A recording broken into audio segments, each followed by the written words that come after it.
We start today's session of virtual classroom project.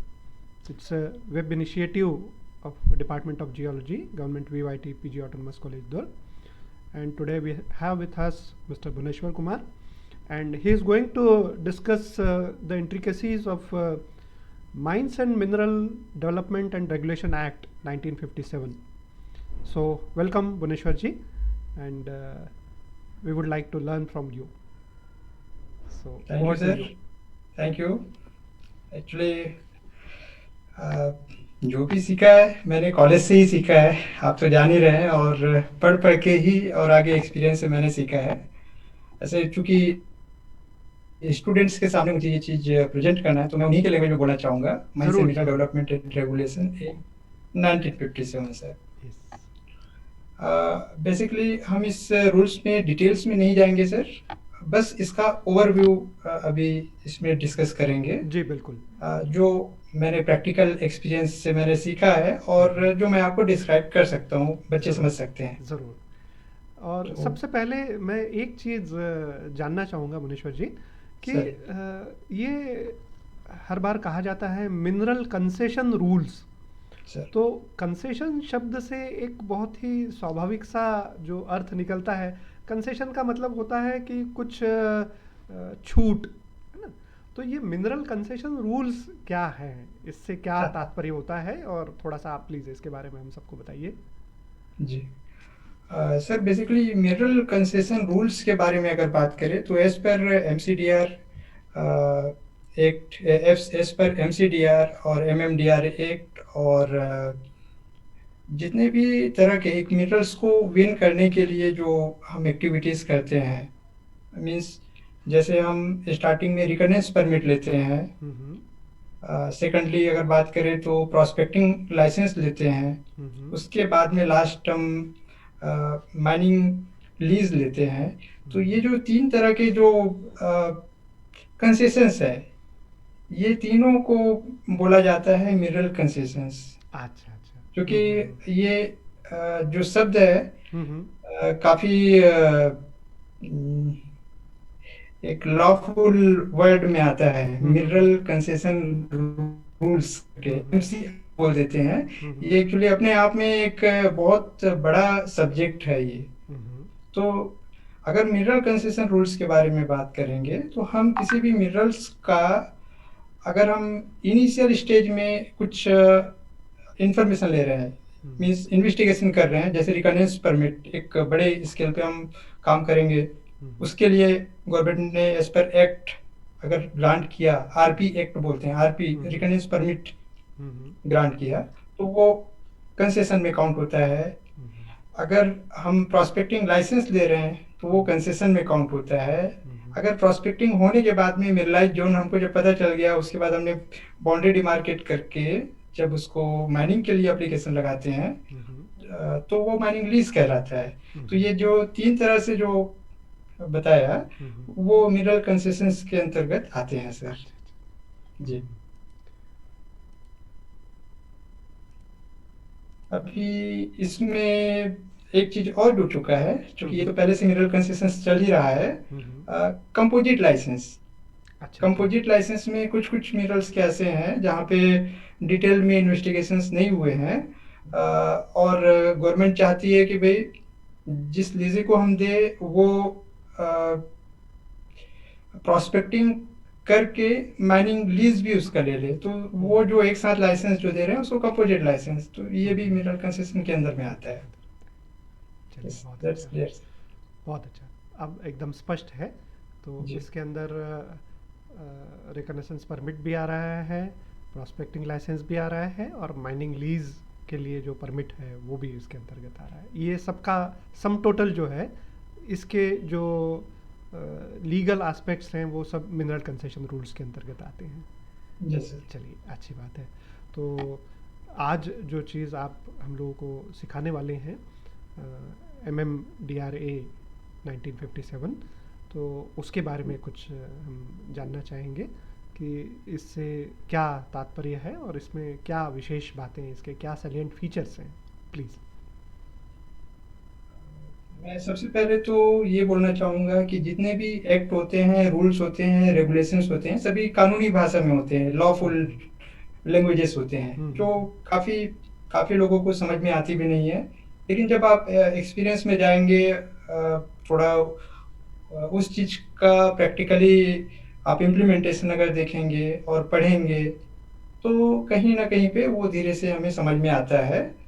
तो अभी चूँकि बीएससी, एमएससी जो हमारे स्टूडेंट्स हैं, उनको ये चीज़ बताना है, तो मैं इसके लिए जो मेरा सिंपल लैंग्वेज है, जो जिसमें वो समझ सकते हैं, मैं उसमें बताना बिल्कुल चाहूँगा। बिल्कुल, बहुत अच्छा होगा।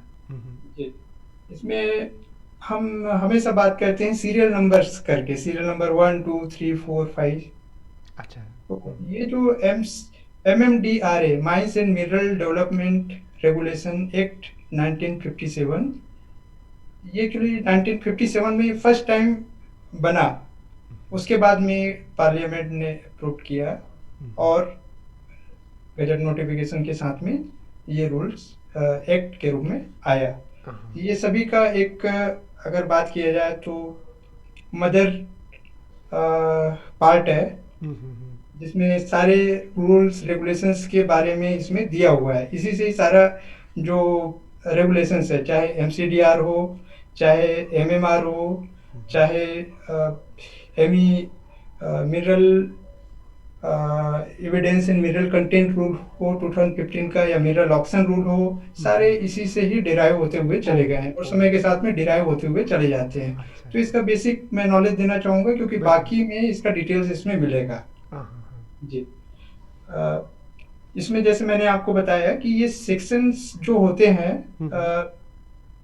ये सीरियल नंबर को हम लोग सेक्शंस बोलते हैं, जो रूल नंबर 1, 2, 3, 4, 5, इसमें सेक्शंस बोला जाता है। सेक्शन 1 ऑफ एमएमडीआरए, अच्छा।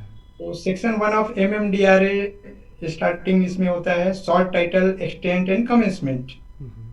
अभी जस्ट मैं आपको ये स्लाइड में गो थ्रू होके डिटेल में थोड़ा चले जाऊंगा। बिल्कुल। इसमें कौन कौन से चैप्टर्स है, पहले चैप्टर्स के इंट्रोडक्शंस देख लेते हैं, उसके बाद में थोड़ा सा लिटिल बिट विस्तार ऑफ से इसके बारे में अंदर जाएंगे सर। बिल्कुल। जी, तो शॉर्ट टाइटल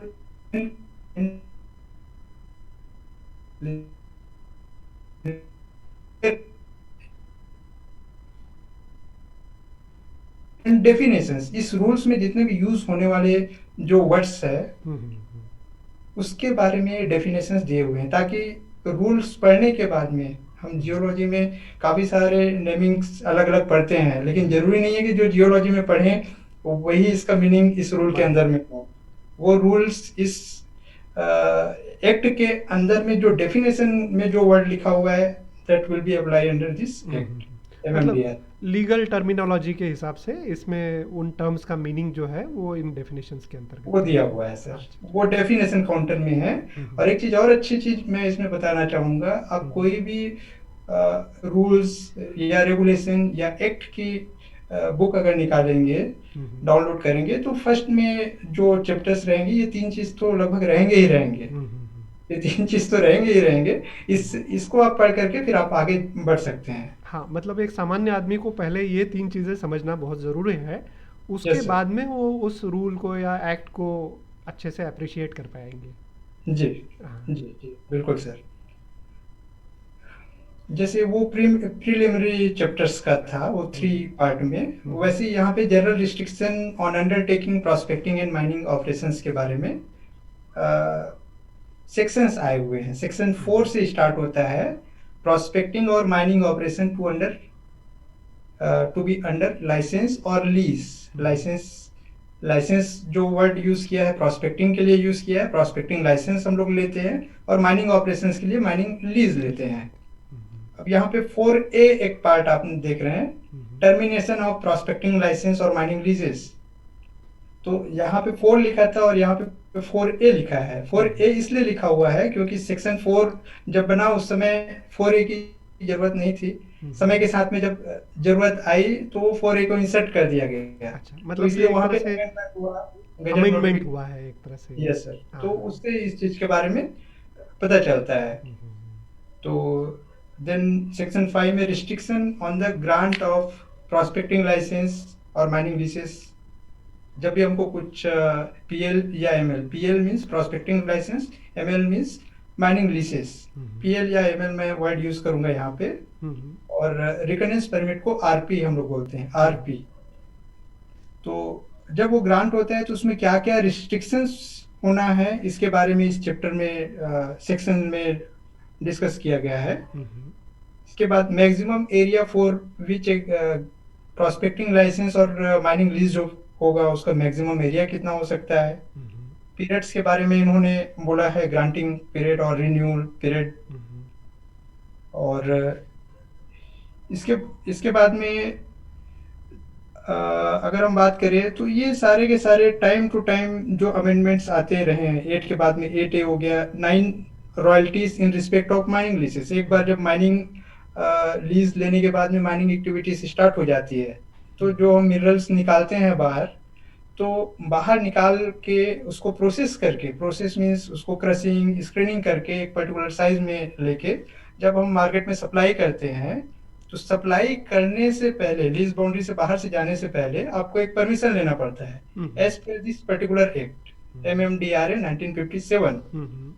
तो उस एक्ट के मुताबिक आपको उस पर्टिकुलर मिनरल का जो टाइम टू टाइम डिसाइड किया गया है, वो रॉयल्टी हमें पे करना होता है। रॉयल्टी मीन्स एक अमाउंट होता है, फिक्स अमाउंट, जो एवरेज सेल प्राइस होता है जो IBM डिक्लेयर करता है, उसका एक लमसम एक अमाउंट होता है परसेंटेजेस में। तो ये रॉयल्टीज के बारे में चैप्टर 9 में, सेक्शन 9 में डिस्कशन है। 9A यहाँ पे फिर अमेंडमेंट आया जिसमें डेड रेंट के बारे में दिया हुआ है। डेड रेंट क्या होता है, जस्ट सिंपली मैं आपको बताना चाहूँगा। डेड रेंट मीन्स आपको माइनिंग लीज एक बार मिल चुकी है, आप माइनिंग ऑपरेशंस आपको चालू कर लेना चाहिए था, लेकिन आप किसी कारणवश चालू नहीं कर पाए हैं, माइनिंग ऑपरेशंस नहीं हो पाया है, तो वो एज इट इज आपके मतलब ये गवर्नमेंट के लिए तो लॉस वाली बात है, आपका तो लॉस होना ही है, गवर्नमेंट के लिए एक लॉस वाली बात है। तो उस केस में इसके कुछ अमाउंट्स है पर हेक्टेयर वाइज, अलग अलग मिनरल्स के, और मिनरल्स के कैटेगरीज दिए हुए जो आगे चैप्टर्स में हम लोग देखेंगे। वो डेड रेंट हमें पे करना होता है। यस, ये या कुछ कभी इस तरह से लगता है कि जैसे मान लीजिए मैंने कोई मकान किराए से लिया जी और मैं 6 महीने उसमें रहा नहीं, केवल मैंने ताला लगा के रख दिया, फिर भी जी मुझे किराया तो उसका देना ही पड़ेगा, शायद कुछ किराया, ऐसा ही है। बिल्कुल सर, हाँ। वैसा ही है। हम्म, क्योंकि जब आप कोई माइंस का लीज ग्रांट करते हैं, हम्म, लीज ग्रांट करने के लिए स्टेट गवर्नमेंट और सेंट्रल गवर्नमेंट्स ये रिस्पॉन्सिबल होता है, लीज ग्रांट करेगा आपको। तो उसी समय एक प्रोडक्शन कैपेसिटी डिसाइड हो जाता है हम्म, उस माइंस का, और वो जो प्रोडक्शन कैपेसिटी जो डिसाइड हुआ है, अ, उस हिसाब से आपको प्रोडक्शन करना है। आपने माइनिंग प्लान बनाया, माइनिंग प्लान के अंतर्गत बिल्कुल। यस, माइनिंग प्लान बनाया, और उसके बाद वो प्रोडक्शन कैपेसिटी के हिसाब से आपको माइनिंग भी करना है। और माइनिंग करके फिर आप जब मार्केट में देंगे तो उस समय आप गवर्नमेंट को रॉयल्टी पे करेंगे, या डेड रेंट पे करेंगे, या उसको एनएमईटी देंगे, या डीएमएफ देंगे। तो वो लाखों करोड़ों रुपए में रेवेन्यू ऐड होता है गवर्नमेंट के पास में। तो इसलिए ये चीज बहुत जरूरी होता है। नेक्स्ट है 9B, डिस्ट्रिक्ट मिनरल फाउंडेशन। ये भी रिसेंट 2015 में अमेंडमेंट्स आया हुआ था, उसके लिए है। अर्लियर क्या था, जिस एरिया में, क्योंकि हम माइंस के बारे में बात करें तो वो अनडेवलप्ड एरिया होता है, वहाँ पे जंगल, पहाड़, या हो सकता है गांव वगैरह हो। लेकिन वहाँ के लोगों को, जब माइनिंग एक्टिविटीज चल रही है, तो उस समय लोगों का जैसे डेवलपमेंट होना चाहिए, वो डेवलपमेंट वो माइनिंग लीज के थ्रू होना चाहिए। सपोज रोड बनाना, या स्कूल वगैरह वहाँ पे खोलना, या कुछ स्कॉलरशिप देना, वहाँ के लोगों को रोजगार देना, वो सारा चीज होना चाहिए। बट क्या है, जिस स्पीड या जो एक्सपेक्टेशन के साथ में होना चाहिए था, वैसा नहीं हुआ कुछ कुछ जगह पे। तो इसलिए इन्होंने डिस्ट्रिक्ट मिनरल फाउंडेशन करके ये एक सेक्शन इसमें बनाया है। इसके अंतर्गत क्या है, आप जब माइन से मटेरियल आप बाहर निकालेंगे, और बाहर जब आप पे करेंगे, रॉयल्टी पे करेंगे, हम्म, तो रॉयल्टी का आप 30% पार्ट जो है आप डीएमएफ के रूप में आप जमा करेंगे। हम्म। वो भी डायरेक्टली गवर्नमेंट, स्टेट गवर्नमेंट के पास में जाएगा। ओह। इसके जो मालिक रहेंगे ये डिस्ट्रिक्ट कलेक्टर रहेंगे। अच्छा तो अच्छा। डिस्ट्रिक्ट कलेक्टर रहेंगे तो हो सकता है आपके डिस्ट्रिक्ट का, आपके गांव से लेके हो सकता है उस डिस्ट्रिक्ट का उस माइन ओनर के जरिए कुछ उत्थान हो सकता है, कुछ काम हो सकता है जिससे उसका डेवलपमेंट हो। हम्म। डिस्ट्रिक्ट मेडिकल फाउंडेशन इसके अंतर्गत में आता है। अच्छा तो ये तो। सारे सीएसआर एक्टिविटीज, सारी चीज इसमें कवर किए गए हैं। हम्म। 9C ये भी बहुत इंपॉर्टेंट है, जो 2015 में आया, जब MMDRA 1957 आया था, हम्म। उस समय आया। NMET, national mineral exploration trust. Hmm. तो इस बेसिस में अगर हम बात करें तो जो रॉयल्टी मिल रहा है उसका एक सर्टेन अमाउंट जो है हमें NMET के रूप में गवर्नमेंट को देना होता है। हम्म। और ये सारे के सारे जो अमाउंट है, जब आपके लीज से बाहर निकलने से पहले ही आपको गवर्नमेंट को पे करना है। ओह। अच्छा अच्छा। जैसे ही आपने परमिशन लिया कि भाई मुझे हम्म। इतना क्वांटिटी बाहर जाना है, बाहर भेजना है, ये पर्टिकुलर कस्टमर्स के पास में, हम्म। तो उसी समय ही वो वेट के अनुसार, क्वालिटी के अनुसार आपको हम्म। वो रॉयल्टी पे करना होगा। उसी में आपको डिस्ट्रिक्ट मिनरल फाउंडेशन DMF पे करना होगा, hmm. National mineral exploration trust NMET का फंड पे करना होगा। तब उसके बाद में आप बाहर भेज सकते हैं। तो ये जो तीन, 9A, 9B और 9C है, ये रॉयल्टी के अलावा ये रहेंगे या रॉयल्टी के कि अलावा है उसमें सर। अच्छा, रॉयल्टी के अलावा ये रहेंगे। यस सर, हाँ। मतलब जिस तरह से ये इनकम टैक्स में अपन सेस पे करते हैं, यस सर। कुछ उस तरह की चीज़ है ये। हाँ सर। अच्छा अच्छा अच्छा। अब फिर यहाँ पे सेक्शंस का अगला पड़ाव में आए तो हम्म। Procedure for obtaining prospecting licence और mining leases in respect of land it which the mineral vest in the government. Actually अगर हम मिनरल्स के बारे में अगर बात करें, मिनरल कंसेशन हमको किन से मिलता है, या एक्चुअल में मिनरल का जो असली हकदार कौन होता है, तो वो असली हकदार अगर हमारे अ, कुछ हमारे सपोज घर में या खेत में मिल गया तो हम हम्म। उसके हकदार नहीं होते हैं। हम्म। ठीक है ना। इसके लिए जो हकदार होता है स्टेट हम्म। गवर्नमेंट। हम्म। स्टेट गवर्नमेंट इसका मेन ऑनर होता है। हम्म। और वो हमारी कंसेंट से या हम्म। उनके कंसेंट से ये डिफरेंट टाइप के रूल्स बनाता है। सेंट्रल गवर्नमेंट से कंसल्टेशन लेके ऑलरेडी हम्म। जो रूल बने हुए हैं सेंट्रल गवर्नमेंट के, जैसे MMDRA बना हुआ है, तो उससे कंसेंट करके ये रूल बनाता है। रूल बनाने के बाद में उसको ऑक्शन करना है या जो आगे मिनरल कंसेशंस के लिए देना है वो डिसाइड करता है। तो वो जो सारी चीजें हैं इसमें आया है। सेक्शन 10 बताता है कि आपको प्रॉस्पेक्टिंग लाइसेंस या माइनिंग लीसेस का एप्लीकेशन कैसे करना है। तो इसका एक पर्टिकुलरली ऑफलाइन प्रोसीजर भी है, ऑनलाइन भी है। 10A 10B और 10C ये तीनों उसी से जुड़े हुए ही प्रोसेस है। प्रोसेस है। जैसे right of existing concession holders and applicants, grant of mining lease in respect of notified minerals through auctions. यहाँ पे नोटिफाइड मिनरल्स वाली बात आ रही है। ये पॉइंट इसलिए कर रहा हूँ क्योंकि जो MMDRA में मिनरल के कैटेगरीज को पार्ट वाइज डिवाइड किया गया है और शेड्यूल वाइज भी डिवाइड किया शेड्यूल गया है। वाइज भी डिवाइड किया है। तो नोटिफाइड मिनरल्स जो है 3-4 जो मिनरल्स है उसको थ्रू ऑक्शन ही आप मिनरल कंसेशन में देंगे। वो ऑफलाइन या इस MMDRA के कैटेगरी में उसमें नहीं नहीं दिया जाएगा, उसको ऑक्शन के थ्रू ही ऑप्शन जाना के थ्रू होगा। जाना है। जी। और वो स्टेट गवर्नमेंट ही उसको ऑक्शन करेगा, अच्छा अच्छा। नीलामी करेगा। जो सबसे ज्यादा बिडिंग करेगा उसके लिए दो दो। तो इनमें मूल मतलब मुख्य रूप से कौन से मिनरल्स ऐसे हैं जो ये इस ऑक्शन वाले कैटेगरी में आते हैं? जी सर, उसके लिए अगर हम बात करेंगे तो बॉक्साइट हो गया, आयरन ओर हो गया, लाइमस्टोन हो गया, ये सारे मिनरल्स है सर। आगे हम लोग उसको फोर्थ और शेड्यूल में विस्तार से लिखा बात हुआ है, करेंगे। अच्छी बात। उसको अपन देख सकते हैं। हम्म। और ये बेसिकली इसका ऑक्शन से ही मिनरल कंसेशन होना है। हाँ।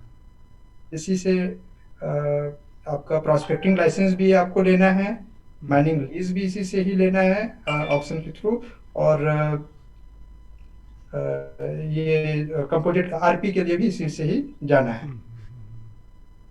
Grant of non exclusive reconnaissance permit, grant of prospecting licence का माइनिंग लीज जो मैंने आपको बताया, प्रोस्पेक्टिंग लाइसेंस और माइनिंग लीज जब दोनों एक साथ देते हैं तो उसको कंपोजिट लाइसेंस बोल देते हैं जी। Through auction other than notified minerals, granting of recurrence permit, RP, PL, and mining and ML in respect of coal and lignite, coal और lignite। इसमें एक्चुअली मैंने आपको स्टार्टिंग में बताया मिनरल्स को 3 पार्ट में यहाँ पे बांटा हुआ है जी। वो फर्स्ट शेड्यूल के हिसाब से उसमें लिस्ट ऑफ मिनरल्स पूरे बने हुए, फर्स्ट में हाइड्रोकार्बन, सेकंड में और भी मेजर्स है, थर्ड में जो है ये मेटल नॉन मेटल्स करके। तो सभी का जो प्रोसीजर है, कंसेशन जो प्रोसीजर है, कंसेशन मीन्स ये ग्रांटिंग का एमएल, पीएल, आरपी डिफरेंट है सभी का। कुछ डायरेक्टली ऑक्शन के थ्रू होगा, कुछ ऑफलाइन, कुछ और प्रोसीजर्स एक्ट के थ्रू होता है, रूल्स के थ्रू होता है। अब जैसे यहाँ पे इन्होंने बोला हुआ है granting of reconnaissance permit, prospecting licence और mining lease in respect of coal और लिग्नाइट, ये एक अलग पार्ट है उस पर्टिकुलर मिनरल का। इसका अलग से ही आपको रूल्स या एक्ट बनाना है और उसी के थ्रू ही, उसी के प्रोसीजर के थ्रू ही इसमें ये मिनरल कंसेशन होना है जी। और इसके अलावा ये power of central government to make rules for regulating atomic mineral specified under part B of first schedule. Atomic minerals जो आते हैं उसका सेंट्रल गवर्नमेंट अलग अलग तरह से रूल्स बना सकता है, बनाता है ऑक्शंस के लिए, ऑक्शंस या मिनरल कंसेशंस के लिए। वो सारा चीज इसमें बोला हुआ है। Power of central government to amend first schedule and fourth schedule, इसमें स्टेट सेंट्रल गवर्नमेंट के पावर्स के बारे में बताया हुआ है। जो फर्स्ट शेड्यूल के जो मिनरल्स है और फोर्थ शेड्यूल के जो मिनरल्स है उसमें एडिशन और डिलीशन कर सकता है। और शेड्यूल ऑफ मिनरल्स कौन कौन से हैं वो थोड़ा आगे देखेंगे सर, क्योंकि यहाँ पे वो क्लियर अभी नहीं हो रहा है, आगे उसमें देखेंगे। Registers for reconnaissance permit, prospecting licence and mining leases. तो ये रजिस्टर्स मींस बात हो रही है अगर हमको रजिस्टर आरपी या पीएल या एमएल मिला हुआ है तो सेंट्रल गवर्नमेंट के लॉ के हिसाब से या एमएमडीआर लॉ के हिसाब से आपको मीन्स वो स्टेट गवर्नमेंट को रजिस्टर्स बनाने होते हैं, क्योंकि कितने लोग, कितने कंपनीज को हमने आरपी दिए हैं, पीएल दिए हैं, एमएल दिए हैं, किस टाइप से उसमें डिटेल्स मेंशन होना है, ये सारी चीजें इस रूल्स में है 12 में। अच्छा। Transfer of mineral concessions, transfer of mineral concession में रूल्स, एक बार हमको अगर ग्रांट हो गया है तो कैसे उसका ट्रांसफर लेना है, क्या उसके केसेस है, वो सारी चीजों के बारे में है। अच्छा।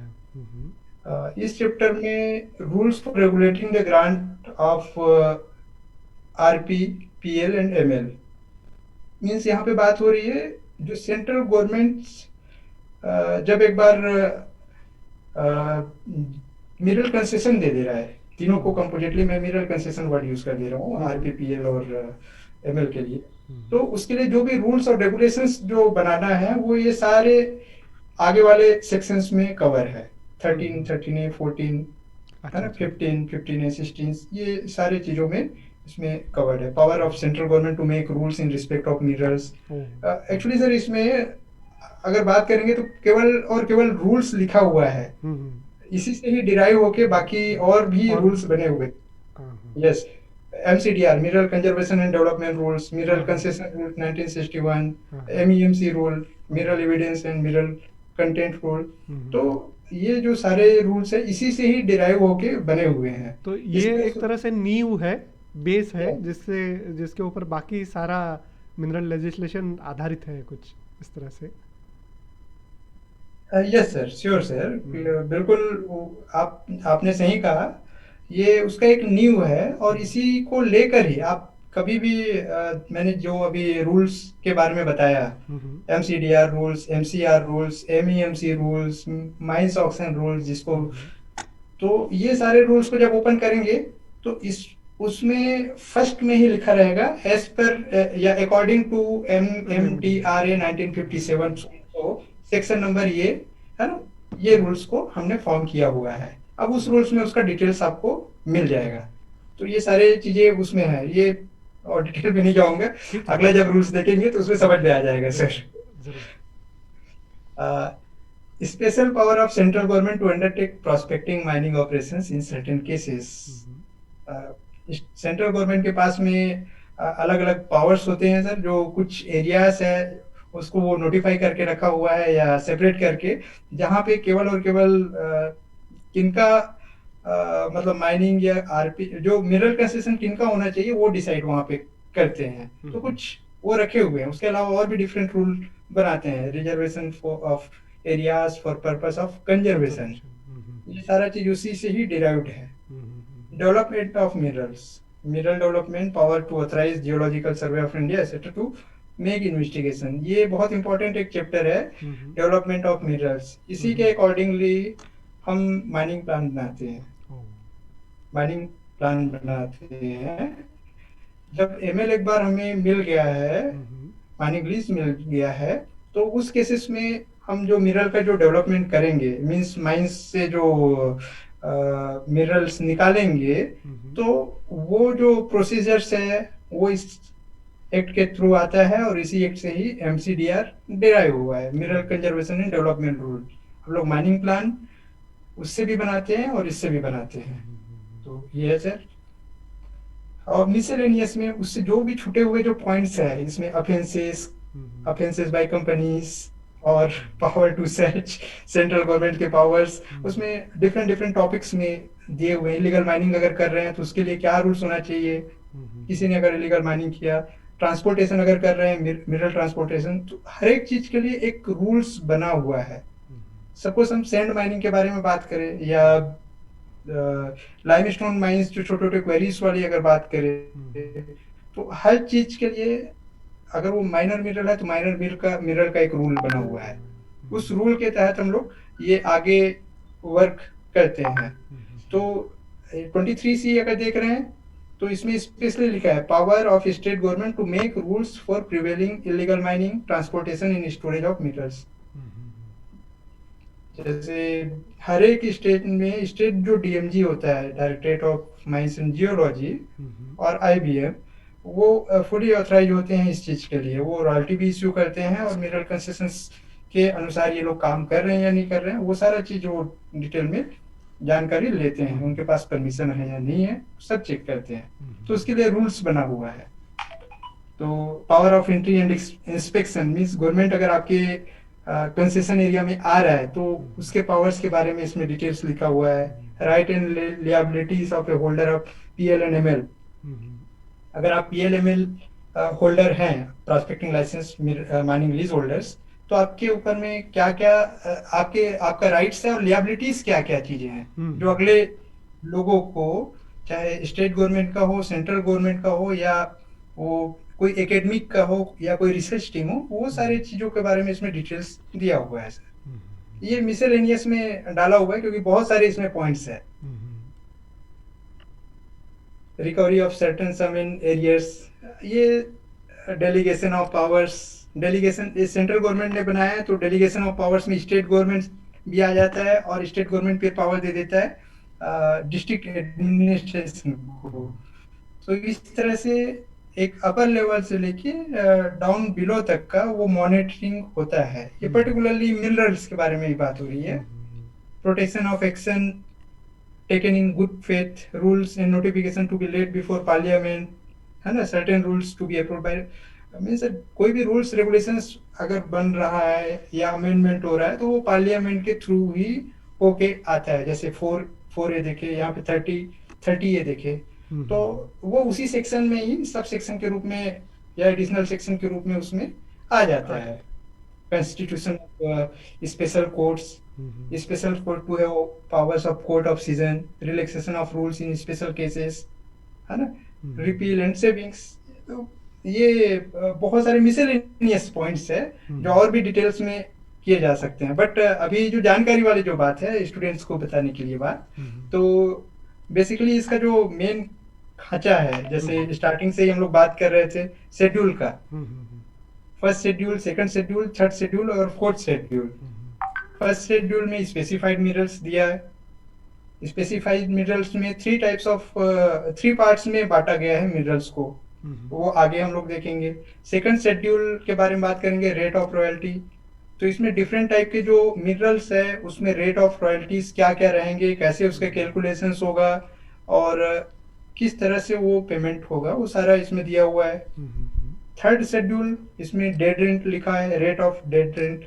तो इसमें अलग अलग टाइप के जो मिनरल्स होते हैं उसके अकॉर्डिंग पर हेक्टेयर जो आपको माइनिंग लीज है उसका पर हेक्टेयर आपको वो रेट पे करना होता है। अगर आपका माइंस बंद है और आप तो आपको ये रेंट देना होगा, या अगर आपका माइंस बंद नहीं है, चला है, लेकिन रॉयल्टी आपने जो पे किया है वो आपके डेड रेंट से कम है, तो आपको डेड रेंट पे करना ही है। ओहो, मतलब मिनिमम उतना तो आपको देना ही है। मिनिमम उतना तो देना ही है। हम्म, यस।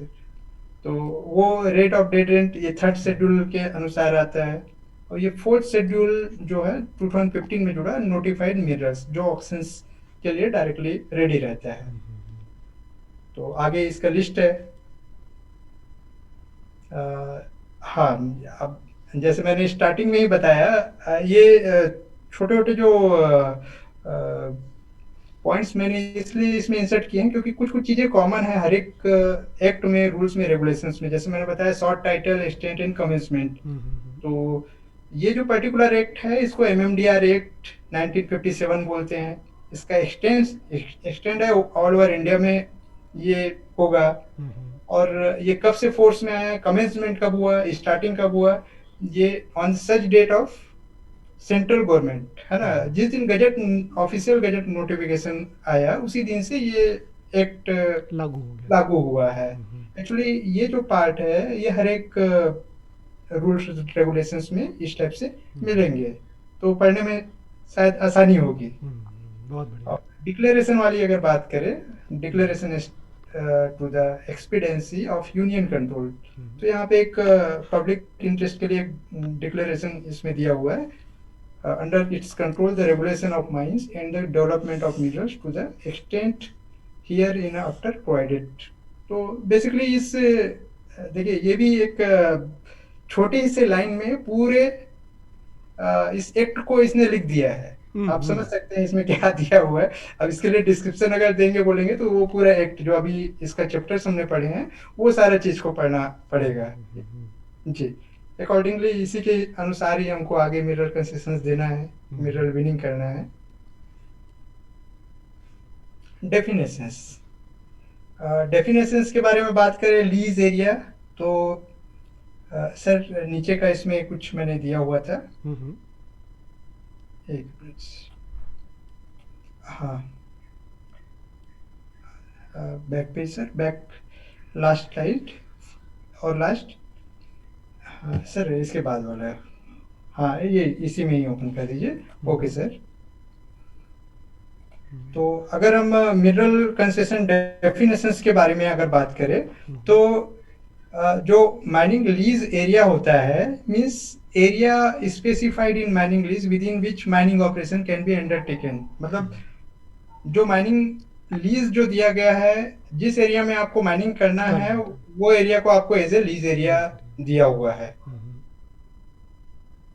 वो नॉन मिनरलाइज एरिया भी हो सकता है और मिनरलाइज एरिया तो रहेगा ही रहेगा। ये फर्स्ट में मिनरल्स किसे बोलेंगे, इस एक्ट के मुताबिक मिनरल्स वो सभी मिनरल्स है जिसमें ऑयल को छोड़ के बाकी सारे के सारे जो मिनरल्स है उसको मिनरल्स में डाला गया है। मिनरल ऑयल्स किसे बोला है, मिनरल ऑयल्स इसमें बोला गया है नेचुरल गैस एंड पेट्रोलियम को यहाँ पे मिनरल ऑयल्स बोला गया है। माइनिंग लीज के बारे में अगर बात करें तो जो लीज ग्रांट होता है माइनिंग ऑपरेशन करने के लिए, है ना, इसमें सब लीज वगैरह जो भी पार्ट है तो ये माइनिंग लीज के अंतर्गत में आता है। माइनिंग ऑपरेशंस के बारे में अगर बात करें मीन्स आप माइनिंग ऑपरेशंस में क्या, drilling, blasting, winning of any minerals, मतलब आप मिनरल्स को निकालने के लिए जो भी एक्टिविटीज करेंगे वो सारी की सारी इसके अंतर्गत आएंगे। जो भी एक्टिविटीज करेंगे वो सारी इस माइनिंग ऑपरेशंस में ही आना है। और माइनर मिनरल्स के बारे में अगर बात करेंगे तो बेसिकली ये building stone, gravel, ordinary clay, ordinary sand, है ना, ये सारे के सारे माइनर मिनरल्स में। माइनर मिनरल्स में काउंट होते हैं। जो कि सेंट्रल गवर्नमेंट जो है बीच बीच में नोटिफिकेशन निकालता है ऑफिशियल गैजेट के थ्रू, ये माइनर मिनरल्स है। और नोटिफाइड मिनरल्स क्या होता है? जो फोर्थ शेड्यूल में, जो अभी हम आगे देखेंगे, फोर्थ शेड्यूल में जो मिनरल्स इसने दिया हुआ है एज पर MMDRA, उसे नोटिफाइड मिनरल्स यहाँ पे बोला गया है इस पर्टिकुलर एक्ट में। प्रिस्क्राइब्ड वर्क जो है ये इस एक्ट के अंदर में जो रूल्स आ रहा है उसे प्रिस्क्राइब, जैसे डॉक्टर प्रिस्क्रिप्शन देता है वैसे ही इसमें प्रिस्क्राइब्ड वर्ड इस पर्टिकुलर एक्ट का। प्रोस्पेक्टिंग लाइसेंस के बारे में अगर बात करें तो प्रोस्पेक्टिंग ऑपरेशंस के लिए जो दिया गया जो मिनरल कंसेशन है उसे हम प्रोस्पेक्टिंग लाइसेंस बोलेंगे। क्या है प्रोस्पेक्टिंग लाइसेंस का माइनिंग लीज? ये 2 स्टेज कंसेशन है जो स्टार्टिंग में मैंने बताया हुआ था, जिसमें आपको प्रोस्पेक्टिंग लाइसेंस और माइनिंग लीज दोनों के लिए, दोनों ऑपरेशंस के लिए एक साथ दिया जाता है, कंपोजिट लाइसेंस। और prospecting operations means any operation undertaken for the purpose of exploring, locating और proving mineral deposits. Mineral deposits prove करने के लिए जो भी हम एक्टिविटीज करेंगे, प्रोस्पेक्टिंग एक्टिविटीज, वो सारे के सारे प्रोस्पेक्टिंग ऑपरेशंस में आएंगे। और रिकनेंस ऑपरेशंस, रिकनेंस ऑपरेशंस मींस होता है ये प्रीलिमिनरी प्रोस्पेक्टिंग वर्क होता है मिनरल्स का। मतलब हम प्रोस्पेक्टिंग करने से पहले एक वाइड स्केल में जब हम सर्वे करते हैं, जियोलॉजिकल मैपिंग करते हैं और मिनरल कंटेंट का पता चलता है ना, उसको तो हम लोग वो जो वाइड रिकनेसेंस के स्केल, अंतर्गत मानते हैं। हाँ, उसे रिकनेंस सर्वे कहते हैं या रिकनेंस ऑपरेशन बोला जाता है। ये एरियल फोटोग्राफी हो सकता है, जियोफिजिकल और जियोकेमिकल सर्वे हो सकता है, जियोलॉजिकल मैपिंग होगा, जिसमें ड्रिलिंग, ट्रेंचिंग, पिटिंग, ये सारी चीजें मतलब जनरली नहीं के बराबर होता है। इसके लिए टाइम टू टाइम जो सेंट्रल गवर्नमेंट या स्टेट गवर्नमेंट इसके नियम वगैरह किस टाइप से करना है वो सारी चीज इसमें डिफाइन करते रहता है, डायरेक्टिव्स उनके देते हैं उसके बारे में, डायरेक्टिव्स उसको देते हैं सर। रिकनेंस परमिट मींस जब हम रिकनेंस ऑपरेशन करना है हमें उस पर्टिकुलर एरिया में, तो उसके लिए हमें रिकनेंस परमिट लेना होगा। स्पेशल कोर्ट मींस ऐसा स्पेशल कोर्ट है जो मतलब इस पर्टिकुलर सेक्शंस के अंतर्गत में वो दिया हुआ है, उसका डेफिनेशंस वो स्पेशल कोर्ट्स में आता है वो। जी। General restrictions on undertaking prospecting and mining operations के बारे में यहाँ पे डिटेल में बात किया गया है।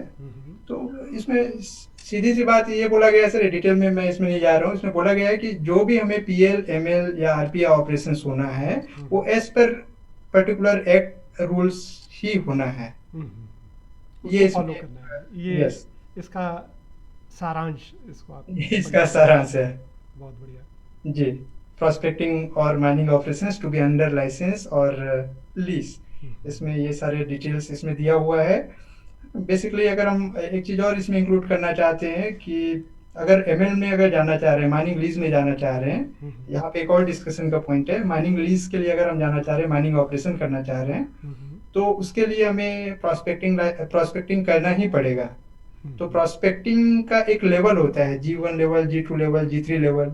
ये जो मिनरल एक्सप्लोरेशन का ये पार्ट है, तो हमें जो ऑक्शन जो करना है, मिनरल का अगर ऑक्शन करना है तो उसके लिए मिनिमम G2 लेवल का एक्सप्लोरेशन का होना जरूरी होता है, तभी जाके स्टेट गवर्नमेंट उस पर्टिकुलर मिनरल डिपॉजिट्स को या अर्लियर जो बंद माइंस को वो ऑक्शन कर सकता है। जी। उसके लिए डिफरेंट एजेंसीज है, GSI, IBM, DMG, ये सारे एक्सप्लोरेशन एजेंसीज है जो वहाँ पे मिनरल का रिजर्व प्रूव करके देता है, उसके बाद में एक्शन लिया जाता है, ऑक्शन किया जाता है। इसमें भी सेम उस रूल्स रेगुलेशंस के बारे में दिया है, प्रोस्पेक्टिंग और mining operation to be under licence और लीज। इसमें जब मिनरल ट्रांसपोर्ट करेंगे या स्टोर करेंगे तो ये इस पर्टिकुलर लॉ के अकॉर्डिंग ही होना चाहिए, इस रूल्स के अंतर्गत ही होना चाहिए। बिना इस रूल के आप आरपी, पीएल या एमएल का ग्रांटिंग नहीं दे सकते हैं। ये सारा चीज इसमें दिया हुआ है।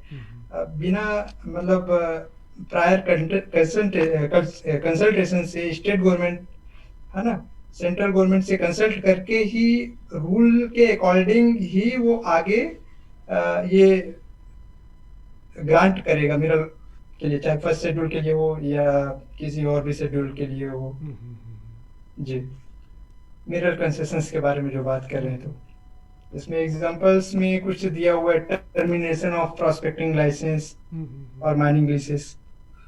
तो no order making a premature termination of a prospecting license or mining lease shall be made except after giving the holder license। मतलब टर्मिनेशन के बारे में बात करें तो सिंपली हम बात कर सकते हैं, गवर्नमेंट ने एक बार हमें एमएल या पीएल या आरपी दे दिया है, हम काम नहीं कर पाए या काम किए तो एज पर लॉ फुल नहीं था, तो स्टेट गवर्नमेंट या सेंट्रल गवर्नमेंट पर्टिकुलर कोई रीजन दे के आपके इस मिनरल कंसेशन को टर्मिनेट कर सकता है। सीधी सी बात है ये। तो वो सारी चीजों के बारे में इसमें डिटेल्स में दिया गया है। Restriction on grant of prospecting licence और माइनिंग लीसेस। तो इसमें भी जो बोला हुआ है कि कौन ये कौन कौन जो है इसके लिए ऑथराइज होता है। जैसे बोला है, state government will not grant a RP, PL to any person unless such a person, कोई इंडियन नेशनल है तभी वो ग्रांट होगा, या इंडियन कंपनी है तभी वो ग्रांट होगा। उसमें अलग अलग सेक्शंस कंपनी एक्ट के हिसाब से बने हुए हैं, उसके अंदर में काफी सारे कंडीशंस दिए हुए हैं। बोल रहे हैं कि provided that in respect of any minerals in part A and part B of the first schedule no reconnaissance permit, prospecting license or mining lease shall be granted except with the previous approval of the central government। Means जो part A और part B first schedule के अंतर्गत जो ये जो part A और part B के जो मिनरल जितने भी है, आप उसको ग्रांट करने से पहले सेंट्रल गवर्नमेंट का अप्रूवल लेना होगा, उसके बाद ही वो ग्रांट होगा। ये इसमें बोला हुआ है और कुछ एक्सप्लेनेशंस इसमें दिए हुए हैं। जो पहले अभी डिस्कस हुआ वही इसमें डिटेल्स में है। और रिस्ट्रिक्शंस के बारे में बात करें तो ये भी वही प्रीवियस से ही जुड़ा हुआ है, जो कि थोड़ा सा इसको और एक्सपेंड कर दिया है। इसको स्किप कर सकते हैं, नेक्स्ट पेज में चलिए। हाँ, ये एक इम्पॉर्टेंट पार्ट है। Maximum area for which a prospecting licence और माइनिंग लीज में भी ग्रांटेड। अभी हम बात करेंगे कि कितने एरिया में हमको पीएल या एमएल या आरपी ग्रांट हो सकता है।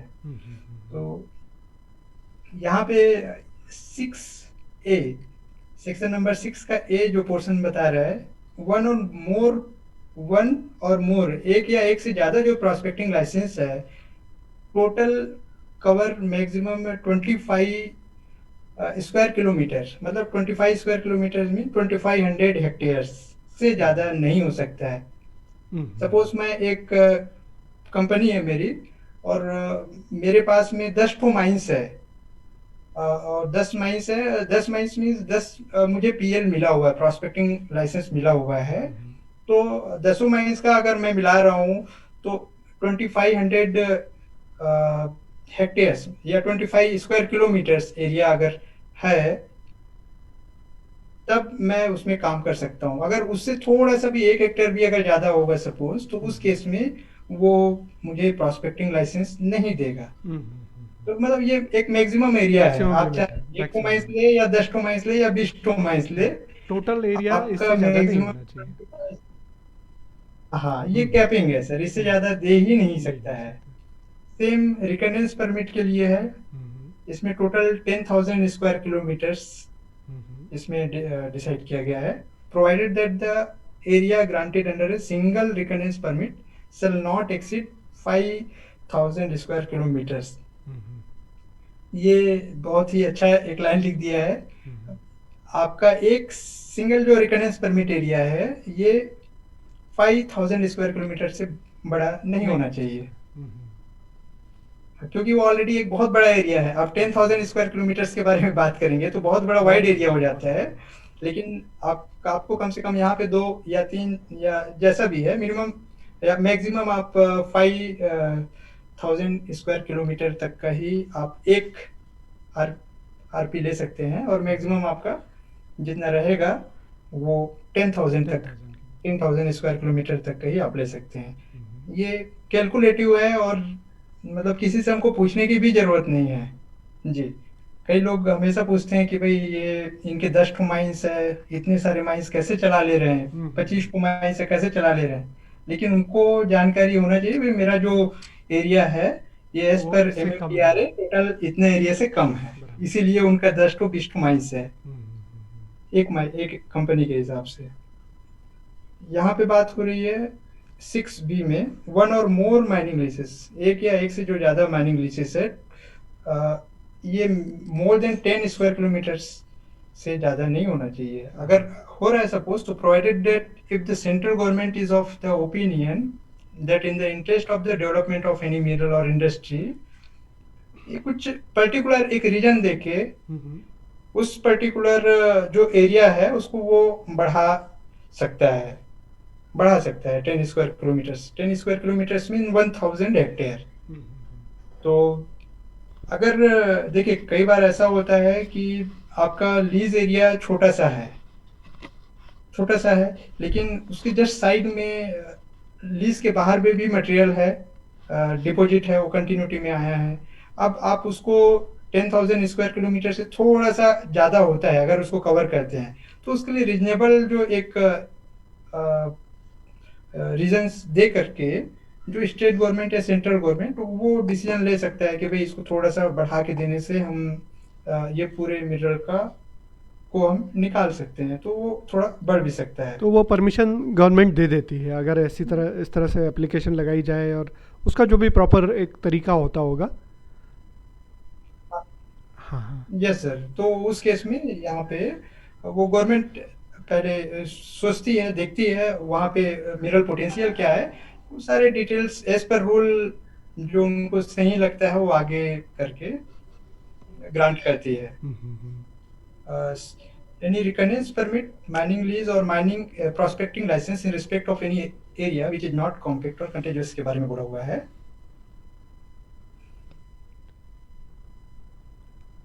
ठीक है सर, नेक्स्ट में जा सकते हैं। हाँ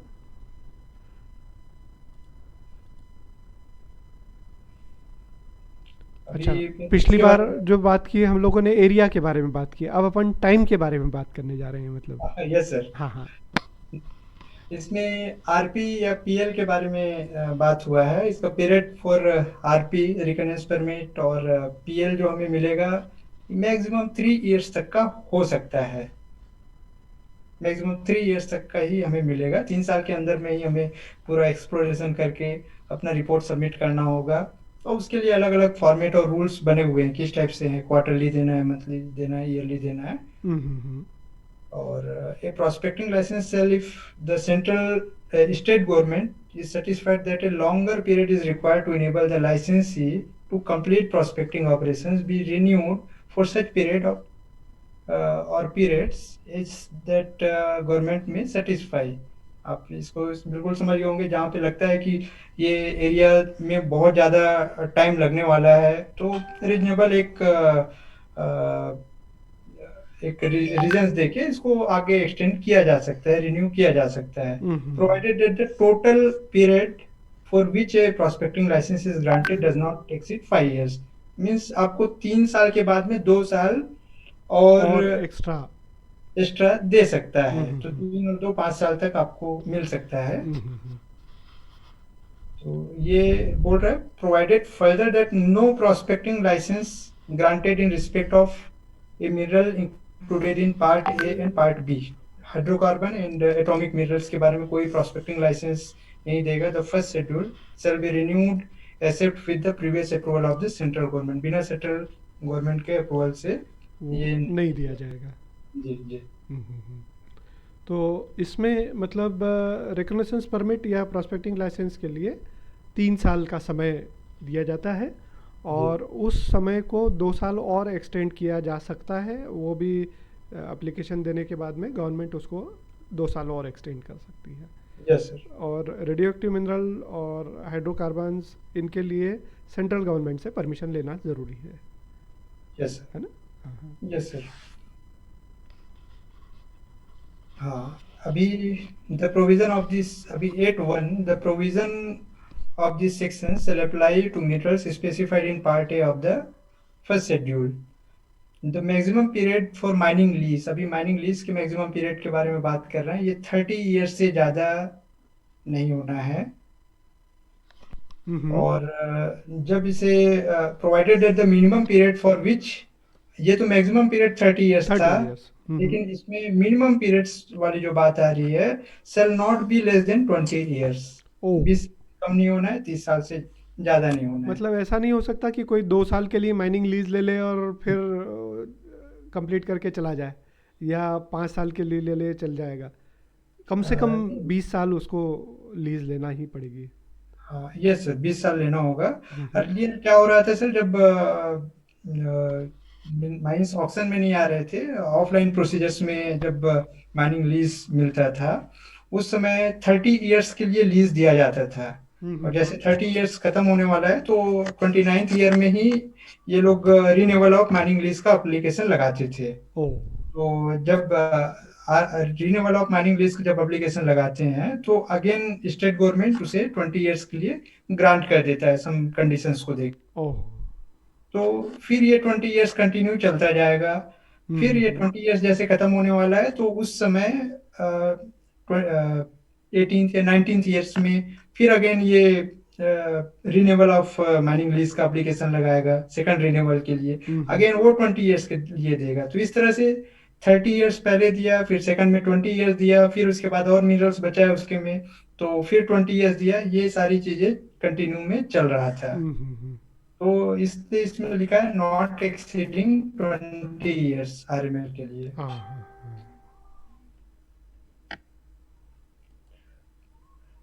ये part A first schedule minerals के लिए स्पेशली बात बोला गया है। हम्म। अ, अब यहाँ पे सेक्शन नंबर 8A, कुछ चीजें मतलब मुखाग्र याद रहती है, जस्ट याद रखने वाली बात होती है। जैसे लीज पीरियड के बारे में बात हुआ, हम्म। और एरिया के बारे में। जो एक्सटेंट ऑफ एरिया के बारे हम्म। में, तो वो याद रख सकते हैं उसको। हम्म। इस 8A बोलता है कि the provision of this section shall apply to minerals other than those specified in part A and part B of the first schedule। मतलब पार्ट ए और पार्ट बी को छोड़ के जितने भी मिनरल्स है उसके लिए ये अप्लाई होगा हाँ हाँ हाँ। पार्ट सी के लिए। अच्छा। तो पार्ट सी के लिए specially on and from the date of commencement of MMDRA amendment act 2015, जैसे मैंने आपको थोड़ी देर पहले बताया, 2015 में अगेन अमेंडमेंट आया था एमएमडीआरए 1957 का। तो इसके अनुसार सभी माइनिंग लीसेस 50 ईयर्स के लिए ग्रांट हो रहा है। अच्छा, मतलब जो पहले 30 ईयर्स के लिए हो रहा था, अब वो 50 ईयर्स के लिए हो रहा है। जी, पहले 30 ईयर्स के लिए हो रहा था, अभी 50 ईयर्स के लिए हम्म। हो रहा है। और जिनका भी जो माइनिंग लीसेस है, जो ये पर्टिकुलर एक्ट अमेंडमेंट होने से पहले 2015 पहले जो ग्रांट हुआ है, वो एक्सटेंशन में अप टू 50 ईयर्स के लिए ग्रांट हो गया है इस रूल मुताबिक, इस एक्ट के मुताबिक। ओह। मतलब पहले जो 30 ईयर्स था, तो उसका अगर मीटर था, तो 50 ईयर्स में ऑटोमेटिकली वो कन्वर्ट हो गया है। सेकंड एंड सब्सिक्वेंट रिन्यूअल्स वाली जो बात आ रही थी, उसमें भी आगे इसमें दिया हुआ है। तो बीच बीच में ऐसे अमेंडमेंट्स आया था।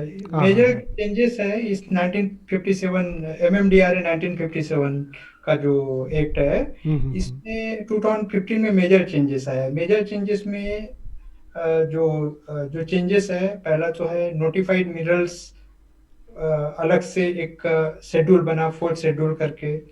एक लीज एरिया पहले 30 ईयर्स के लिए ग्रांट होता था, रिन्यूअल में 20 ईयर्स होता था। इसमें जो नया आया उसमें अभी बोल रहे हैं मिनरल जो है आपका 50 ईयर्स के लिए माइनिंग लीज ग्रांट होगा। हम्म। 50 ईयर्स अगर कंप्लीट हो गया तो अगेन आपको री ऑक्शन में जाना पड़ेगा। ओ। उसके बाद में आपका कोई रिन्यूअल का चांस नहीं है। अच्छा अच्छा अच्छा। जो जैसे पिछले इसमें ये मेंशन किया गया था कि 30 के बाद 20 तक एक्सटेंड कर सकते हैं, और तो इसमें अब तो री ऑक्शन के लिए जाना पड़ेगा। हाँ, इस पर्टिकुलर जो पार्ट ऑफ मिनरल्स है, हम्म। जो 8A सेक्शन के अंतर्गत आता है। हम्म। 8A सेक्शन में सर पार्ट ए और part B of first schedule हम्म। के अलावा जो भी मिनरल्स है, पार्ट ए और पार्ट बी का पहले डिफाइन हो गया। हम्म। अभी ये पार्ट सी के बारे में बात हो रहा है ना, हम्म। इसके अलावा वाली बात में। हम्म। तो वो सारे का वो सभी जो मिनरल्स है उसका जो कंसेशन है, एमएल है, उसमें ये 50 ईयर्स का है। हम्म। इसके अलावा जो वो था इसमें कैप्टिव माइंस और नॉन कैप्टिव माइंस जिनके प्लांट्स थे ऑलरेडी जो 30 ईयर्स में चल रहे थे, उसके बाद फर्स्ट रिन्यूअल में चल रहा था। हम्म। 30 + 20 ईयर्स में, तो हम्म। 20 ईयर्स के बाद सेकंड एंड सब्सिक्वेंट रिन्यूअल वाली बात रह रही थी। हम्म। उसमें इस रूल में आया कि 31 मार्च 2020 को उनका लीज खत्म हो जाएगा। ओ। 2020 जिनके पास में ये कैप्टिव प्लांट अवेलेबल नहीं है, मतलब कैप्टिव कंजम्पशन के लिए उनके पास में प्लांट अवेलेबल नहीं है। अच्छा अच्छा अच्छा। मैं ये बोलना चाह रहा हूँ कि उनके पास में माइंस तो अवेलेबल है, लेकिन वो माइंस से मटेरियल निकाल करके वो मार्केट में सप्लाई करते थे। उनकी तो लीज 2020 में 31 मार्च को ख़त्म हो जा रही है। हाँ, उनका लीज 31 मार्च 2020 में खत्म हो गए। जिसके और जिनके कुछ अपने खुद के प्लांट थे, तो उनका वो एक्सटेंड हो गया, वो आगे अभी भी हाँ, कंटिन्यूड है। वो उनका आगे एक्सटेंड हो गया, वो 31 मार्च 2030 तक अच्छा रहेगा, अच्छा। 2030 तक का रहेगा। हाँ, तो जैसे बिरलास का ये है तो वो कंटिन्यू हो गया है। यस सर, हाँ। काफ़ी सारे कुछ जो है 2020 में अभी क्लोज हुआ, और कुछ जो है अभी 2030 में अभी होने का है। अच्छा अच्छा। तो ये जैसे जेएसपीएल के जो माइंस है वो 2030 में उनके जेएसपीएल के खुद के प्लांट है। हाँ हाँ तो हाँ। कैप्टिव कंजम्पशन होता है तो उनका लीज कंटिन्यू 31 मार्च 2030 तक एक्सटेंड बाय हो डिफॉल्ट चला गया। गया। अच्छा अच्छा। हाँ हाँ जी, तो ये सारी डिटेल्स है। हाँ हाँ। रॉयल्टीज के बारे में जैसे मैंने बताया, वही डिटेल्स इसमें लिखा हुआ है। इस as per this act second schedule में रॉयल्टी का डिटेल्स दिया हुआ है। डिफरेंट डिफरेंट मिरर्स का किस टाइप से कैलकुलेट करना है और क्या रॉयल्टी देना है। रॉयल्टी के लिए जो माइंस का जो एजेंट होता है, मैनेजर होता है, या एम्प्लॉय होता है, या कॉन्ट्रैक्टर होता है, सब लिसी होता है, ये सब इस शेड्यूल के हिसाब से जो मिनरल का जो रेट्स दिया हुआ है, रॉयल्टी का जो रेट्स दिया हुआ है, वो रॉयल्टी पे करना होता है। सर इस इसमें इस चीज के बारे में दिया हुआ है सर।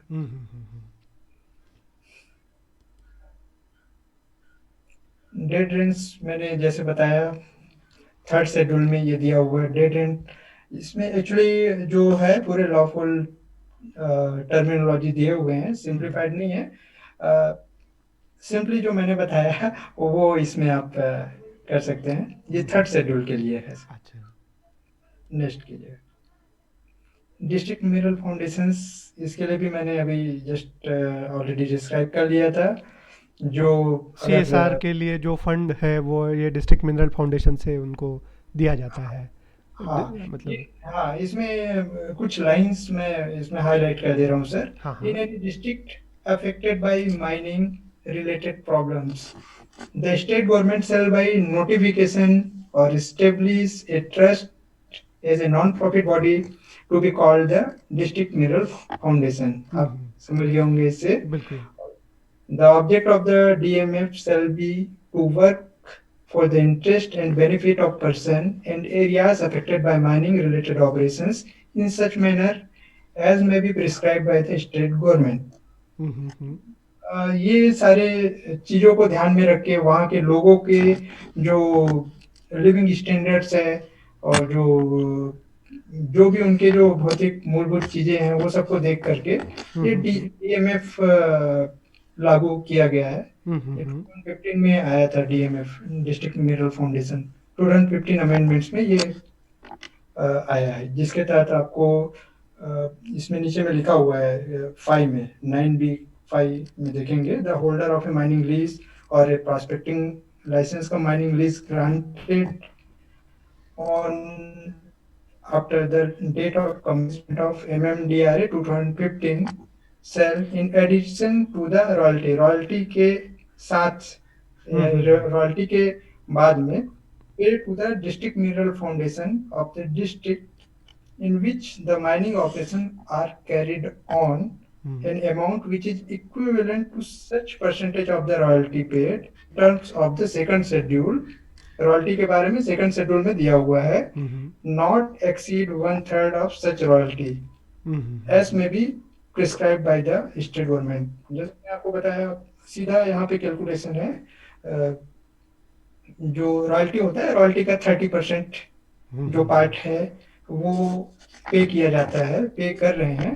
और जैसे अगर ऑक्शन के थ्रू अगर माइंस मिला हुआ है तो उस केस में समथिंग रॉयल्टी का परसेंटेजेस, डीएमएफ का परसेंटेजेस रॉयल्टी में वो 10% है समथिंग। अच्छा अच्छा। जिनका ऑक्शन के थ्रू नहीं हुआ है वो डीएमएफ पे करेंगे रॉयल्टी का 30%, और जिनका माइंस ऑक्शन के थ्रू में मिला है वो समथिंग 10% है।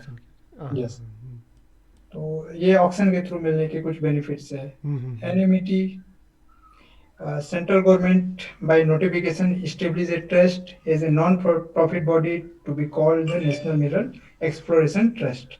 तो इसमें मैं आपको मतलब बताना चाहूँगा कि इस ट्रस्ट का जो बेसिक यूज है हमारे इंडिया में जहाँ पे भी मिनरल होने की जो पॉसिबिलिटीज है, जो एक्सप्लोरेशन है, रिकनेंस सर्वे वगैरह है, वो इस ट्रस्ट, इस एनएमईटी ट्रस्ट से ही मिलने वाले जो फंड होते हैं उसी का ही यूज करके गवर्नमेंट आगे एक्सप्लोरेशन का प्लानिंग करता है, न्यू मिनरल सर्च करता है, करने के बाद में फिर अगेन वो मिनरल कंसेशन के लिए दे देता है, माइनिंग लीज के लिए दे देता है। तो ये फंड जो भी जनरेट हो रहा है ये एनएमईटी के थ्रू एक्सप्लोरेशन के लिए ही काम में लिया जाएगा, एक्सप्लोरेशन के लिए ही काम में लिया जाएगा।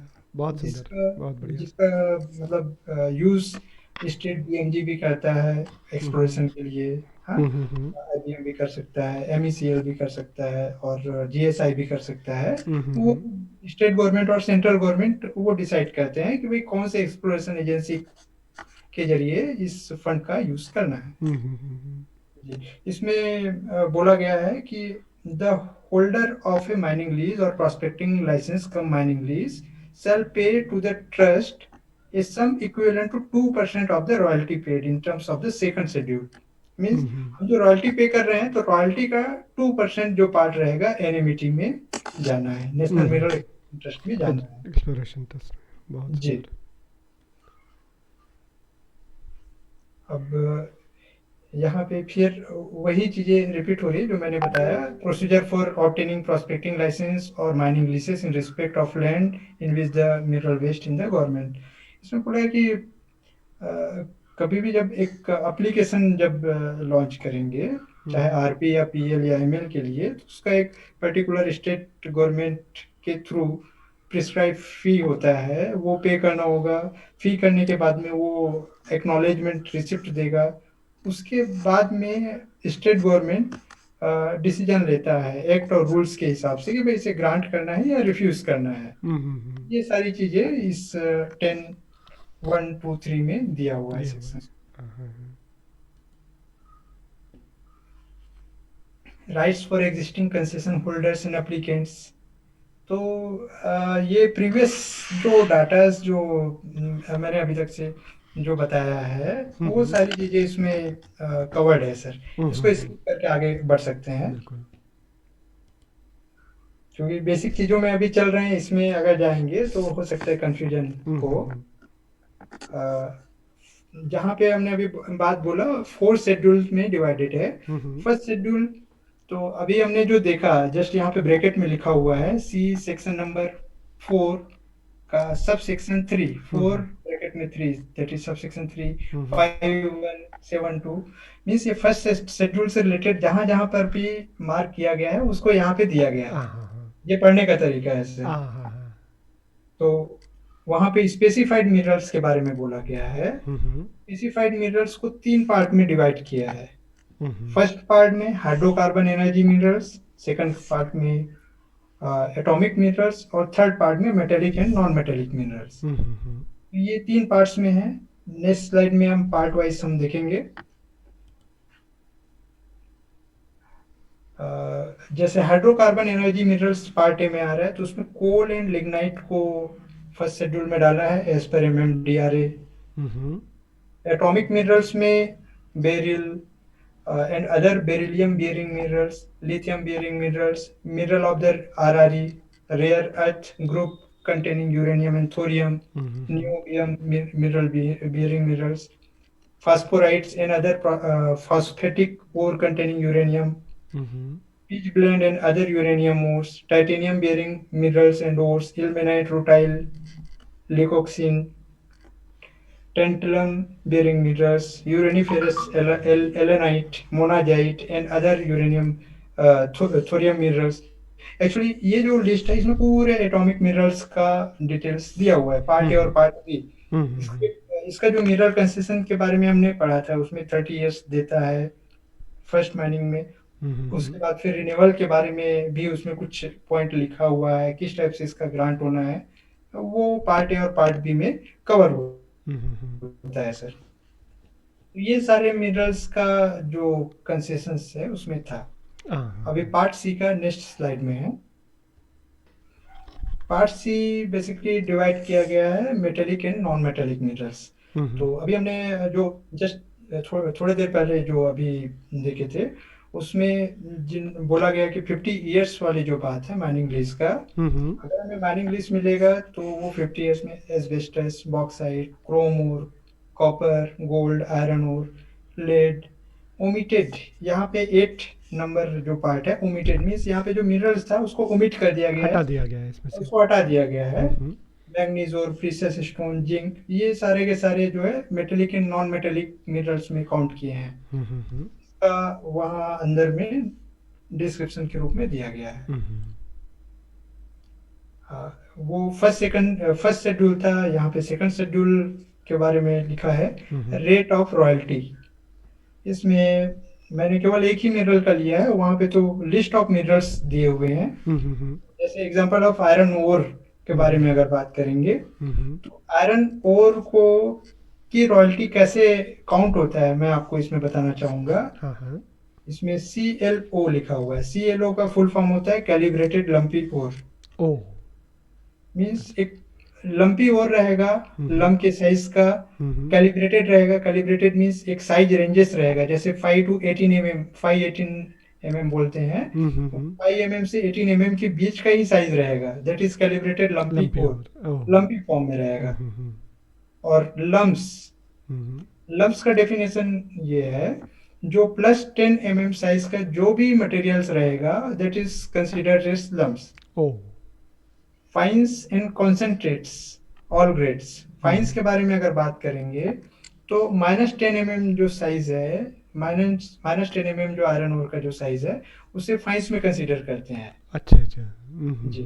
तो अब रॉयल्टी के बारे में अगर बात करेंगे, रेट ऑफ रॉयल्टी, तो सीएलओ का रॉयल्टी मीन्स अलग अलग जो सीएलओ होता है, अलग अलग साइज के सीएलओ है, उसका रॉयल्टी अलग अलग होता है। लंप का रॉयल्टी अलग होगा, फाइंस एंड कॉन्सेंट्रेट का अलग होगा। ऑल ग्रेड्स इसमें लिखा हुआ है, कॉन्सेंट्रेट्स ऑल ग्रेड्स मीन्स इसमें ग्रेड वाइज भी दिया हुआ है। आप कभी IBM का वेबसाइट अगर ओपन करेंगे तो 45% FE कट ऑफ का अगर आयरन और आप बेचेंगे, तो उसका एक पर्टिकुलर एक रेट रहेगा उस, तो उस हिसाब से इसमें रॉयल्टी कैलकुलेशन होता है। में क्या 15% of average sale price on ad valorem basis बोला गया है। मीन्स जो Indian Bureau of Mines, royalty जो पार्ट है, फार्मूला तो MMDRA में दे दिया गया है, लेकिन उसका रेट कैसे फिक्स होना है, रेट फिक्स होता है इंडियन ब्यूरो ऑफ माइंस के द्वारा। Indian Bureau of mines every quarterly में अगर बात करें तो हर 3 महीने में बीच बीच में वो एवरेज सेल प्राइस वो पब्लिश करता है अच्छा अच्छा। अपने इंडियन ब्यूरो ऑफ माइंस के वेबसाइट्स में। हम्म। उसी सेल प्राइस के बेसिस में ये रॉयल्टी को एक एवरेज कैलकुलेशन। एक रेट मिल जाता है, एक हम्म प्राइस का रेट मिल जाता है। उसका जो 15% है हम्म वो हमें रॉयल्टी के रूप में वहां पे जमा करना होगा पर टन। ओह, सपोज 100 रुपीज है तो हम्म, हमें 15 रुपीज वहां पे जमा जमा करना करना होगा होगा। अच्छा अच्छा। रॉयल्टी के रूप में। हाँ हाँ हाँ। तो ये इस तरह से कैलकुलेशंस इसके होते हैं। हम्म। और अगर हम डीएमएफ के बारे में अगर बात करें तो 15% का 30% जो पार्ट रहेगा वो आप 30% एडिशनल वो वो आपका डीएमएफ में काउंट हो डीएमएफ में जाएगा। जाएगा, और 2% और एमईटी में भी जाएगा। एनमेट के बारे में एनएमई बात में। करें हाँ तो हाँ। वो रॉयल्टी का 2% दो पार्ट परसेंट है, उसमें भी वो जाएगा। उसमें कैलकुलेट हो जाएगा। और ये royalty plus DMA plus N NMET. MET हाँ। एनमेट, ये तीनों मिला करके आपको पे करना होगा। उसके बाद ही आप मिरर को बाहर अपनी लीज बाउंड्री से दूसरे ले के जा पास में सकते आप परमिशन लेके बेच सकते हैं। हैं। ओह। ये सेकंड शेड्यूल का। अच्छा अच्छा जी।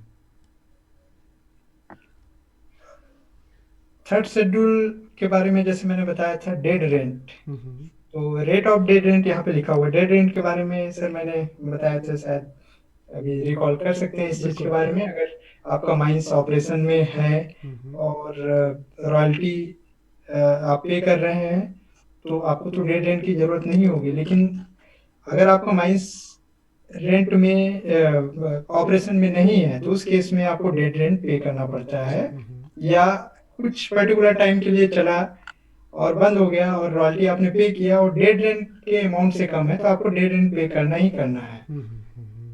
तो इसमें rate of dead rent in rupees per hectare per annum year wise इसमें दिया हुआ है पर हेक्टेयर के हिसाब से। हम्म।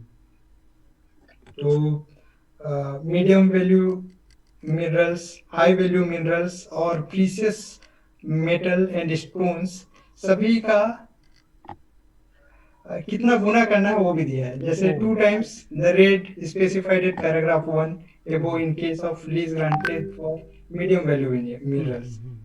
तो मीडियम वैल्यू मिनरल्स, इसका अगर हम डिटेल्स के बारे में अगर बात करेंगे तो यहाँ पे 800 रुपये 800 रुपये इसमें पर दिया हेक्टेयर हुआ पर है। एनम पर हेक्टेयर पर एनम इसमें दिया हुआ दिया है। जाएगा। जी जी। तो जैसे हम यहाँ पे मीडियम वैल्यू मिनरल्स के बारे में बात कर रहे थे सर। इसमें कौन कौन सी मिनरल्स आते हैं थोड़ा सा बता देता हूँ। बिल्कुल। क्रोमाइट, मैग्नीजोर, काइनाइट, सिलिमनाइट, वर्मिकुलाइट, मैग्नेसाइट, वोलेस्टेनाइट, है ना। ये सारे के सारे मिनरल्स मीडियम वैल्यू वैल्यू में। मिनरल्स में काउंट होता है। इवन इसमें आयरन ओर भी इसमें शामिल है। ओह। इसके अलावा हाई वैल्यू मिनरल्स के बारे में अगर बात करें तो ये सेमी प्रीशियस स्टोन्स जो आते हैं, अगेट, ओह। जेम, गार्नेट, हम्म। Corundum, copper, lead, zinc, asbestos, ये सारे के सारे हाई वैल्यू है। और प्रीशियस मेटल एंड स्टोन्स के बारे में बात करें तो gold, silver, diamond, Ruby, sapphire, emerald, ये सारे के सारे प्रीशियस मेटल और स्टोन्स है। ओह। तो इस तरह से मिनरल्स को डिवाइड किया गया है वैल्यू ऑफ मिनरल के हिसाब से। लो वैल्यू के बारे में अगर बात करें तो अदर देन प्रीशियस मेटल और स्टोन, हाई वैल्यू मिनरल्स और मीडियम वैल्यू मिनरल्स, तीनों को छोड़ करके जो बचा हुआ जो पोर्शन है वो लो वैल्यू मिनरल्स में काउंट हो जाता है। जैसे ग्रेवल सैंड वगैरह ये भी इसके अंदर आ जाएगा। वो भी आ जाएगा हाँ। सर, हाँ। एक्चुअली एमएमडीआरए में ये सारे मिनरल्स का डिटेल्स उसमें दिया हुआ है, उसको उसी कैटेगरी में ही हमको लेना पड़ता लेना है। पड़ेगा। जी हाँ। ये फोर्थ शेड्यूल्स जो बात बोले ये लास्ट शेड्यूल है। इसमें सी क्लॉज ई ए जो ये न्यूली इंसर्टेड है ऑफ सेक्शन 3। सेक्शन 3 में अगर इस पर्टिकुलर क्लॉज में जाएंगे तो नोटिफाइड मिनरल का डेफिनेशन हमको मिल जाएगा। 4 नोटिफाइड मिनरल है, bauxite, iron ore, limestone, manganese ore. ये मिनरल का जो कंसेशन है थ्रू ऑक्शंस ही होना है। ओह। जी 50 इयर्स के मतलब mining lease mining time lease period के लिए होगा। होगा। और ये सारी चीजें हैं और ये न्यू इंसर्टेड है सर। अच्छा अच्छा अच्छा। जी। तो अभी समथिंग कुछ ब्रीफ जो मैंने दिया वो काफी कुछ क्लियर हो चुका होगा। ऐसी बहुत सुंदर, जानकारी थी सर। बहुत हो सुंदर। सकता है कि मैंने जो बताया उसमें कुछ-कुछ चीज़ें मतलब इस रूल के मुताबिक जो बोला वो उस रूल में चला गया हो, बट मैंने जो एक्सपीरियंस है मैंने उस हिसाब से बताने की कोशिश किया है। इसमें लाइन बाय लाइन जाने की भी ज़रूरत नहीं है। बराबर। डिटेल में समझने के लिए हम उस पर्टिकुलर एमएमडीआरए एक्ट को हम देख सकते हैं, वहाँ पे देख करके करेक्ट कर सकते हैं। बहुत सुंदर। तो जो हमारे बीएससी और एमएससी के विद्यार्थी हैं, उनके लिए ये एक मूलभूत जानकारी, अगर इतनी जानकारी उनके पास में है, तो ये एक तरह से उनके लिए उनके आगे आने वाले करियर के लिए एक नींव का काम कर सकती है। इतना इन्फॉर्मेशन अगर वो समझ के उसको याद रख सकेंगे, तो ये उनके लिए बहुत लाभदायक होगा। तो भूविज्ञान विभाग की ओर से और शासकीय विश्वनाथ यादव तामस्कर महाविद्यालय दुर्ग की ओर से मैं भुवनेश्वर जी को बहुत बहुत धन्यवाद देना चाहूँगा, उनका आभार प्रकट करना चाहूँगा, और आशा करूँगा कि भविष्य में ये श्रृंखला हम लोग जारी रखेंगे। और जैसे बहुत से टॉपिक्स ऐसे हैं जो खासकर मिनरल इकोनॉमिक्स से और एक्सप्लोरेशन से रिलेटेड है, मिनरल एक्सप्लोरेशन से रिलेटेड है, चाहे वो मिनरल नेशनल मिनरल पॉलिसी हो, चाहे प्रॉस्पेक्टिंग और एक्सप्लोरेशन के अलग अलग मोड्स हों, तरीके हों, या और रिजर्व कैलकुलेशन कैसे किया जाता है, इन सब के बारे में हम आपसे जानना चाहेंगे, सीखना चाहेंगे। आपने इतना समय हम लोगों के लिए दिया, इसके लिए हम लोग आपके बहुत बहुत आभारी हैं। बहुत बहुत धन्यवाद। धन्यवाद sir. Thank you. Thank you. Thank you sir. Thank you. Thank you.